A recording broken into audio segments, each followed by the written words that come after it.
यस्यांके च विवादि भूधर सुता देवापगा मस्तके। पति पत्नी के मंगल की कामना करे और पत्नी पति के मंगल की कामना करे। कामनाएं कम हो, इच्छाएं कम हो, जितनी चादर हो उतने ही पैर पसारे जाएं। जितनी अपनी औकात हो उससे ज्यादा करने की कोशिश मत करना, और प्रयत्न नहीं छोड़ना, प्रयत्न करना है, लेकिन स्वप्न के जीवन में नहीं जीना। गोस्वामी जी रामायण में लिखते हैं ना कि मति अति नीच ऊंच रुचि आछी, चाहिए अमीय जग जुरे न छाछी।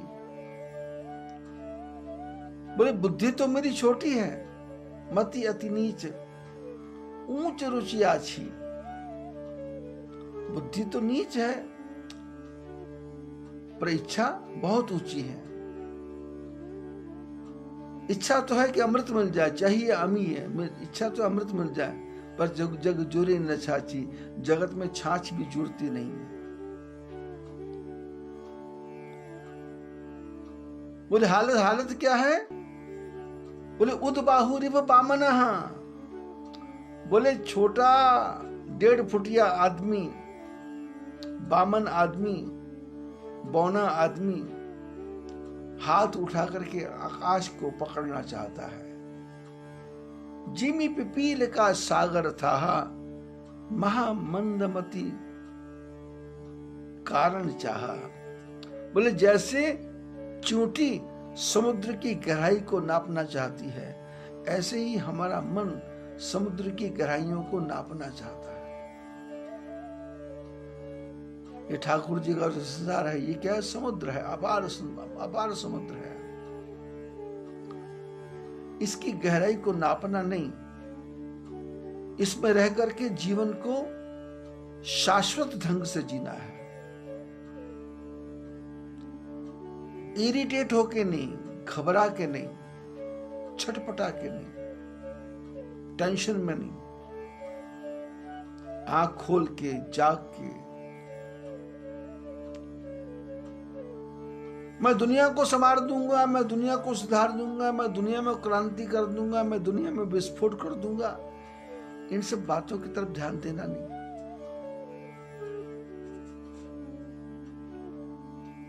संसार में जीना है तो भगवान राम की तरह प्रसन्नता यनगता विषेक तस्तता न ममले बनवास दुखता। प्रसन्न है, राज्याभिषेक होने वाला है, पर बौखलाहट नहीं है। हमारी आपकी हालत क्या है? हमारे जीवन में थोड़ा भी खुशी का क्षण आ जाए, हम बौखला जाते हैं, आपे से बाहर हो जाते हैं। कर्जा लेकर के घर की सजावट करेंगे, बैलून लगाएंगे, केक लाएंगे, डीजे वाले बुलाएंगे, बेटे का बर्थडे है, पत्नी का बर्थडे है,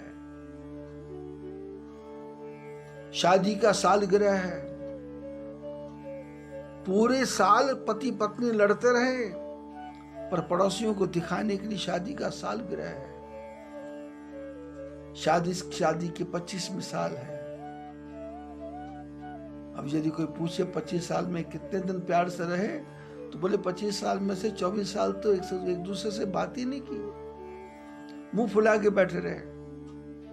शादी का 50वां साल है।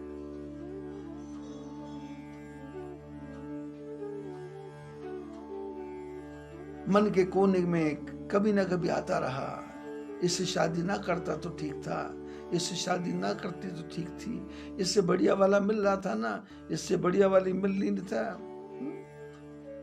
मैं तो तुम्हारे से शादी करके पछता रहा, मैं तो तुम्हारे से शादी करके पछता रही। मेरे को तो बहुत चाहते थे, मेरे को तो बहुत चाहती थी। ये तो मैं ही हूं जो तुम्हारे साथ निभा रहा हूं, ये तो मैं ही हूं जो तुम्हारे साथ निभा रही हूं। मेरी जगह कोई और होती तो कब का छोड़ के चली गई होती। बोले मेरी जगह और होता तो कब का भाग गया होता। ऐसी जिंदगी जी रहे हैं और 50वां साल मना रहे हैं। 50वीं बरसगांठ शादी की, 50वीं बरसगांठ कर्जा लेके डीजे बजा के शादी का 75वां साल मना रहे हैं। लेकिन 75 साल में भगवान का भजन कितना किया, प्रसन्न कब रहे, किस समय रहे। खाना बनाते समय तुमको क्रोध आ रहा था, खाना खाते समय तुमको क्रोध आ रहा था, पानी गर्म नहीं मिला तो क्रोध आ रहा था, पानी ठंडा हो गया तो क्रोध आ रहा था, घर में झाड़ू नहीं लगा तो क्रोध आ गया था, घर में झाड़ू नहीं आया तो क्रोध आ गया था, दाल पतली बन गई तो क्रोध आ गया था, फुल्का जल गया था तो क्रोध आ गया था, पति लेट आया तो क्रोध आ गया था, पति जल्दी आ गया तो क्रोध आ गया था, सारा दिन घर में बैठा रहा तो क्रोध आ गया था, सारा दिन बाहर रहता तो भी क्रोध आ गया था। पूरा जीवन मेरे मन के हिसाब से चलो, इसी में चला गया, लेकिन मिला क्या? कुछ भी नहीं मिला। इसलिए भगवान कहते हैं यदि मेरे जैसा बनना है तो फिर अयोध्या कांड में प्रसन्नताम जनगता अभिषेकतस्तथा नमले वनवास दुखतः, राज्य मिलेगा। वशिष्ठ महाराज ने कहा तो राम जी ने कहा कि जन्मे एक संग सब भाई। राम जी ने कहा गुरुदेव हम चारों भाई एक साथ पैदा हुए हैं, खेले भी साथ हैं, पढ़े भी साथ हैं, घूमे भी साथ हैं, एक साथ हैं, तो ये कहां का नियम है कि बड़े भाई को राज्य दो, दूसरे को दे दो ना। पर वशिष्ठ महाराज ने कहा कि तेरे पिता ने कहा है। देखो रामायण को ध्यान से पढ़ेंगे तो बात समझ में आ जाएगी। दशरथ महाराज के ने राय सुभाव मुकुर कर लीना, वदन विलोक मुकुर सम कीना। राजसभा एक समय सब सहित समाजा, राजसभा रघुराज विराजा।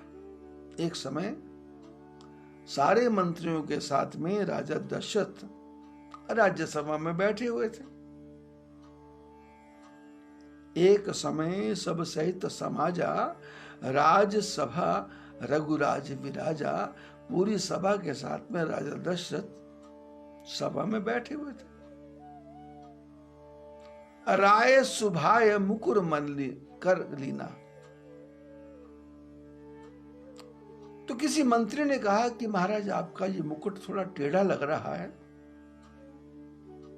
शायद आप जल्दबाजी में आए होंगे तो मुकुट थोड़ा सेटिंग नहीं हुआ। तो राजा ने कहा कि लाओ थोड़ा शीशा लाओ देख लेते हैं। तो राय सुभाय किसने बताया, तो स्वभाव से, वैसे नियम नहीं है कि राजसभा में आकर के कोई राजा शीशा लेकर के बैठे, आज तक तो ऐसी कोई घटना हुई नहीं, लेकिन हो गया। क्या हो गया? एक घटनाक्रम बनना था, उसका निर्माण परमात्मा ने करना था। तो क्या हुआ? 20 सभा में मुकुट टेढ़ा लोगों को दिखाई दिया, तो राजा ने कहा मुकुट टेढ़ा है तो सीधा कर लेते हैं। तो मुकुट टेढ़ा है, सीधा करना है, तो राय सुभाय, राजा ने स्वाभाविक ही शीशे को हाथ में लिया तो मुकुट सम कीना, मुकुट को बराबर किया। वदन विलोकी, राय सुभाय मुकुर कर लीना, वदन विलोकी। अपने चेहरे को देखा तो चेहरे को देखा तो क्या देखा? मुकुट तो सीधा हो गया पर जीवन बिगड़ गया। क्या हुआ? श्रवण समीप भयशित केशा।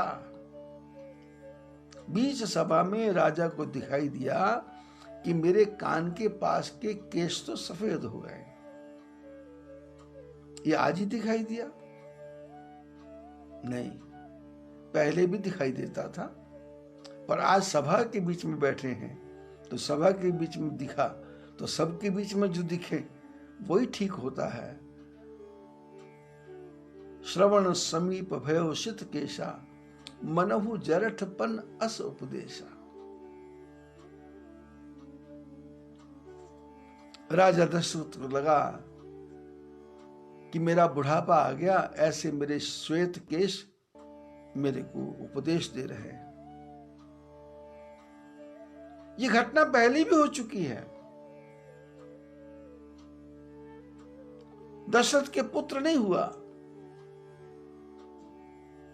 बुढ़ापा आ गया था। रानियों को लेकर के दशरथ विश्वामित्र वशिष्ठ महाराज के पास गए। निज दुख सुख सब गुरे ही सुनावा, अपना दुख सुख सुनाया कि बुढ़ापा आ रहा है, बच्चे नहीं होंगे तो राजकाज कौन चलाएगा। तो गुरुदेव ने कहा कोई बात नहीं, व्यवस्था करते हैं। और भगवान की कृपा से 4 पुत्र हुए। बुढ़ापा तो पहले ही आ गया था, लेकिन बुढ़ापे का जो रियलिटी थी वो आज पता लगी। किसने बताया? कानों के सफेद बाल ने बताया। इन बातों को महात्मा लोग अनेकों अनेकों प्रकार से बोलते हैं कि परमात्मा तो सूचना देते हैं बुढ़ापा आ गया। अरे नहीं, परमात्मा तो जिस दिन से तुम पैदा हुए हो उसी दिन से सूचना देनी शुरू हो गई।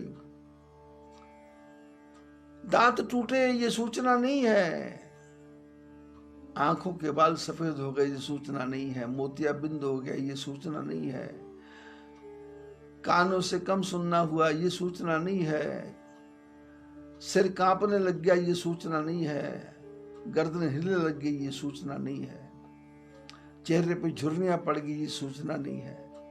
शास्त्रों ने कहा जब से पैदा हुए तब से सूचना है कि काल की तरफ जा रहे हो। ये जीवन सरकता सरकता काल के पास जाएगा। और काल का समय क्या है? वो 2 साल में भी आ जाएगा, 5 साल में भी आ जाएगा, 10 साल में भी आ जाएगा, 50 साल में भी आ जाएगा, 100 साल में भी आ जाएगा। और यदि सांसें लंबी हैं तो शायद 200 साल बाद भी आए। काल का कोई भरोसा नहीं है। इसलिए सफेद बाल हो ये कोई काल की निशानी नहीं, बुढ़ापे की निशानी नहीं। चेहरे पे झुर्रियां पड़े ये बुढ़ापे की निशानी नहीं। यदि आप संपन्न हैं, बुद्धिमान हैं, तो आप 24 घंटे काल को याद रख सकते हैं और हमेशा ही उपक्रम हो कि काम करते रहो, नाम जपते रहो। और सब कुछ सौंपने के बाद भी नाम जपेंगे, कुछ सौंपा भी नहीं है तो भी नाम जप सकते हैं। अगर आपको हमारा कंटेंट पसंद आया हो तो वीडियो को लाइक करें, ज़्यादा से ज़्यादा शेयर करें और हमारे चैनल को सब्सक्राइब करें।